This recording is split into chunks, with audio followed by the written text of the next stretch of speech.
Navuga yuko abantu benshi muri ino minsi barahuze cyane, barahugiranye. Impamvu bahuze bafite akazi kenshi gatandukanye, bafite ibintu bahugiyemo kubera yuko hari ibyo bashaka gukora mu buryo bwiza cyangwa se mu buryo bw'impinduka mu gihe hazaza. Noneho twagira mu gisata cy'uburezi muri Mineduc ho bikaba ibindi bindi, yaba kontabule kano kanya barahuze barimo bategura ikijyanye n'ibije y'imari y'umwaka uzaza. Abadiregiteri cyangwa se abayobozi b'amashuri bagiye batandukanye barahugiranye, barimo bapanga mu by'ukuri icyakorwa kugira ngo hazaboneke impinduka. Abayobozi bungirije ibigo by'amashuri, urumva nyine buri department ifite ibyo ihugiyeho mu buryo kugira ngo nyine ibijyanye n'inshingano zabo bazazubahirize neza. Ngira ngo bitwaze kubabwiraho tubiha umurongo mwiza. Uyu munsi ndajyana no tuzoganira mu kiganiro cyacu ariko dutuje muri Zikino chaîne ni yanyu. Tubabwiye mu by'ukuri uturere tumwe na tumwe two mu Rwanda cyangwa se districts zitandukanye zo mu Rwanda zatangiye gushyiraho umurongo mwiza kugira ngo wenda ashyanye n'ivugurura cyo gutangira akazi rizagire neza. Ari nka ko mwagiye mutubaza ngo update zari muri no minsi nizihe, ariko ndajya byibuze mbasangize kano kanya muri online wenda mbabwire overview y'ikiri kujya mbere. Ndaza kwabwira ibintu bigera muri bitanu, turaza gushingira bine, okay, at least bine, wenda umuntu turi kumwe araza kugira finale yamenye ibyo ari byo. Ibyo bintu bine barimo bashira imbere ni itangazo riri kuba mu turere dutandukanye, ariko wareba ikiri behind ugasanga yuko ari uburyo kujya bitegure neza ikijyanye n'itangira ryo kujya itangira zagire neza. Hari byo bagiye baguruka nkabona yuko wenda bagiye bibanda ku kijyanye na gahunda aka kanya irimo ihari, navuga ngo ni gahunda ya remedial program cyangwa se gahunda nzamura bushobozi. Umuntu wese ufite umwana wiga muri primary guhera mu wambere kugeza mu gatanu arabizi neza ko ari igikorwa kijyanye na gahunda nzamura bushobozi, kandi gishobora kuba kizarangira ku itariki 28 z'ukwa munane 2026 bitegura gutangira umwaka w'amashuri wa 2026 2025. Ndagiye kano kanya rero ndaza kubabwira ibiteganyijwe kuri ya munsi. Ni ibikorwa bisa nkaho ari bibiri cyangwa se bitatu bisa nkaho biremereye. Ndaza kubasharinga noneho mwebwe muze gukoresha namwe inyurabwenge, muze kumenya ibyo ari byo. Ndagaruka kuri bakontabule icyo barimo basaba kano kanya, ngaruka ku bayobozi by'amashuri icyo basaba kano kanya, noneho twinjiremo neza tubabwira ni ikihe kiya mbere inyuma gatoya. Yes, ndakwakiriye uwo dukucyanye kano kanya.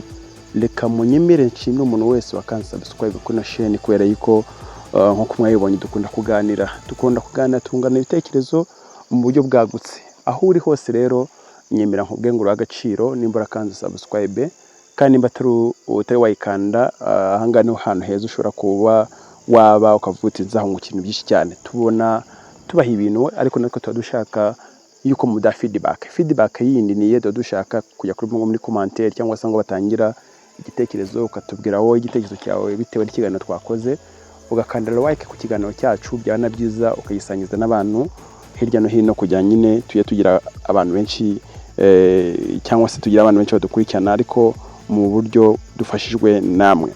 Uyu munsi hirya no hino hari akantu kari kugenda gatwendinga, ngira ngo tuze wenda kuvugaho kubera yuko abantu bashinzwe imirenge by'umwihariko ba SEO cyangwa se ba SEI.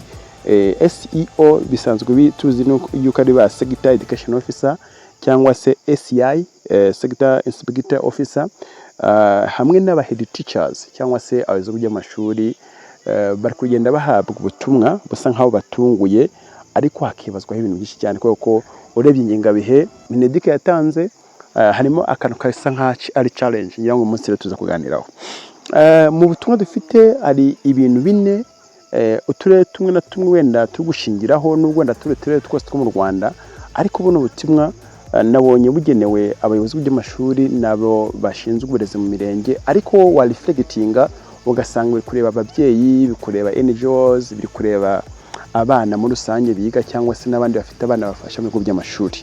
Aha rero ikintu cya mbere barebye aho cyangwa se barimo bareba nuko hagomba kwitegurwa uburyo gushyira muri TMS ibyangombwa by'abarimu basimbura babyaye.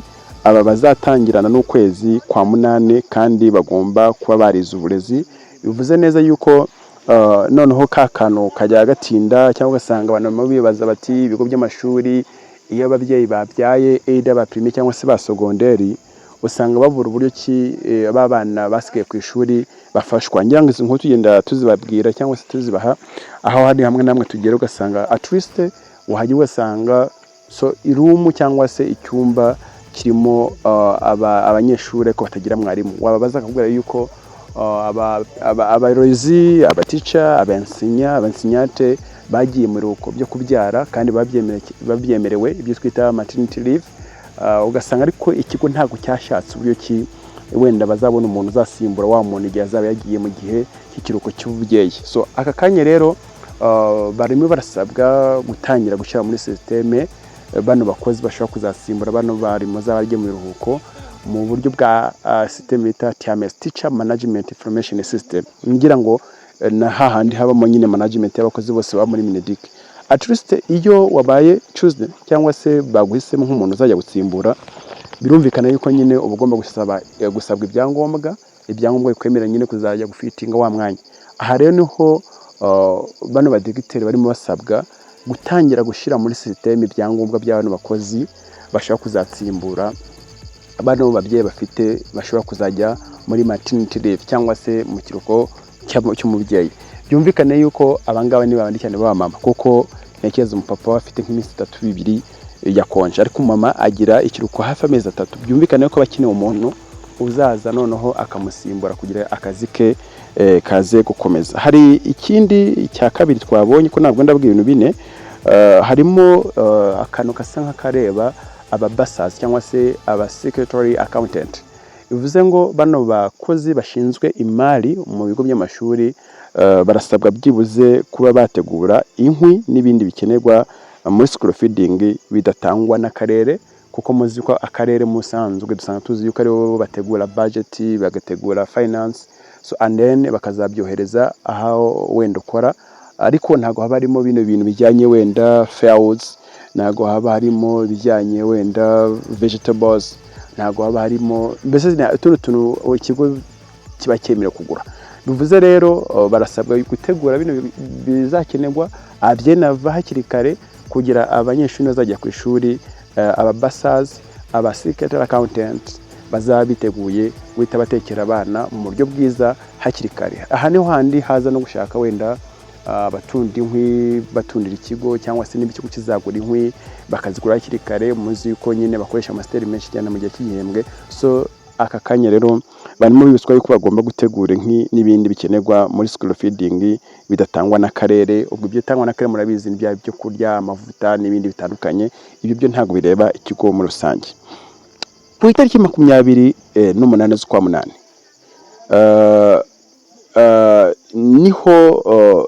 niho hazasozwa kino gikorwa cya remedial program. Ngira ngo murakizi iyi gahunda nzamura ubushobozi twavuze yuko ifasha abanyeshuri ndetse n'ababyeyi na community muri rusange. Irafasha ababyeyi, parents, irafata community, irafata ikaza gufasha n'abanyeshuri baba baratsinzwe kugira babone wenda yuko baba favored, bakaba promoted to the next class. Baba bava muri class bariho bajya mu yindi, ariko bigafasha no kwenda ikigo kitagira overcrowd ya class, cyangwa se ugasanga bafite ubucucitse bwinshi muri class kubera ko bagira igihe cyo kuba traininga umwana ushoboye wenda yatsinda akazimuka. Ku itariki 28 rero z'ukwa munane 2026 niho kino gikorwa kizagira kizasozwa ku mugaragaro. Bivuze ngo abana kano kanya bashobora kuba batangiye exam cyangwa se bagiye gutangira exam hamwe na hamwe ibategura cyangwa se izabacagura bakareba ushoboye nyine akimuka udashoboye akimuka. Aha rero hari ibintu bitandukanye bishobora kuzaba itariki 28 ku mutwe tumwe na tumwe dutandukanye. Mu gihe wenda kare bakateka guharetere igusaba kuzakoresha bino bintu we ntabwo bikureba, ariko najya byibuze dufate synthese y'uturere tumwe na tumwe twatangiye gusaba ba SCI na ba head teachers. Ubwo yavuze SCI ni bano bashinzwe mu mirenge, head teachers ni bano yoro ibigo by'amashuri. Ku itariki 28 z'ukwa munane 2026 ku rwego rw'ikigo bazagerageza guhuza abakozi hamwe n'abayobozi b'ibigo by'amashuri. Noneho boarding batangira inama agana saa 3 za mu gitondo naho day program bo batangiye saa 7. Bivuze muri aya makuru bazaba bari guhabwa babicaguye ababa muri boarding schools bazaterana guhera saa 3, none haba muri public cyangwa se aba muri day program abandi biga bataha bo baterane saa 7. Abazaterana abahe ni staff teaching ni na administrative teaching, no, administrative staff. Bivuga ngo ni aba leaders n'aba teachers bazaterana. Public cyangwa se day program day program bazatangira saa 7, naho boarding schools bo batangire saa 3. Ibizigwaho rero muri ino nama nuko muri ino nama abarezi bose bazagezwaho impinduka zakozwe mu burezi, bahabwe n'ibikoresho bizabafasha mu kazi kabo ka buri munsi, ndetse banahabwe na timetable nk'uko wenda dose z'abayiteguye cyangwa se umuyobozi w'ishuri. Noneho icyumweru cyangwa se ku cyumweru gikurikiyeho hagana ku itariki 30 kugeza kuri enye, buri mukozi wese ubarizwa mu gisata cy'uburezi w'umwarimu asaba kuzaba gukora akazi ke ku ishuri ategura ibijyanye n'akazi ke ka buri munsi. Bivuze ngo notes ibidanago bigiye bitandukanye bajya bakenera, cyane cyane ko muzi yuko basa cyangwa se kontabure azabaha bino bikoresho kuwa 5 bari mu nama ubwo ku itariki 28, waba uba muri boarding schools cyangwa se uba muri day program cyangwa se day schools. Ibi bizagufasha kuba wahabwa ibikoresho, noneho nyuma yaho wera ku itariki 31 kugera kuri enye uzabasabwa kubukorera akazi ku ishuri uteganya yuko uri gutegura ibizagufasha mu mwaka w'amashuri wa 2026. Ngira ngo ahangaha birasobanutse neza cyane rwose, byumvikana ko umurezi wese agomba kuzaba yitabira. Ikindi nuko wenda gutegura amasomo ntago bijya birangira, so mugomba kugira ibintu biri update bitewe nuko wenda Mineduc bishaka. Aha rero niho nagize ngo nze kubatangariza zino mpinduka. Ubwo byumvikana ku barezi bo igihe cyo gutangira ntago ari yatariki bavuze, nabango ni 7 nimba ntibeshe. You need to start at least 31 August. Ugomba kuzaba uri ku ishuri ugakora akazi kawe ka buri munsi.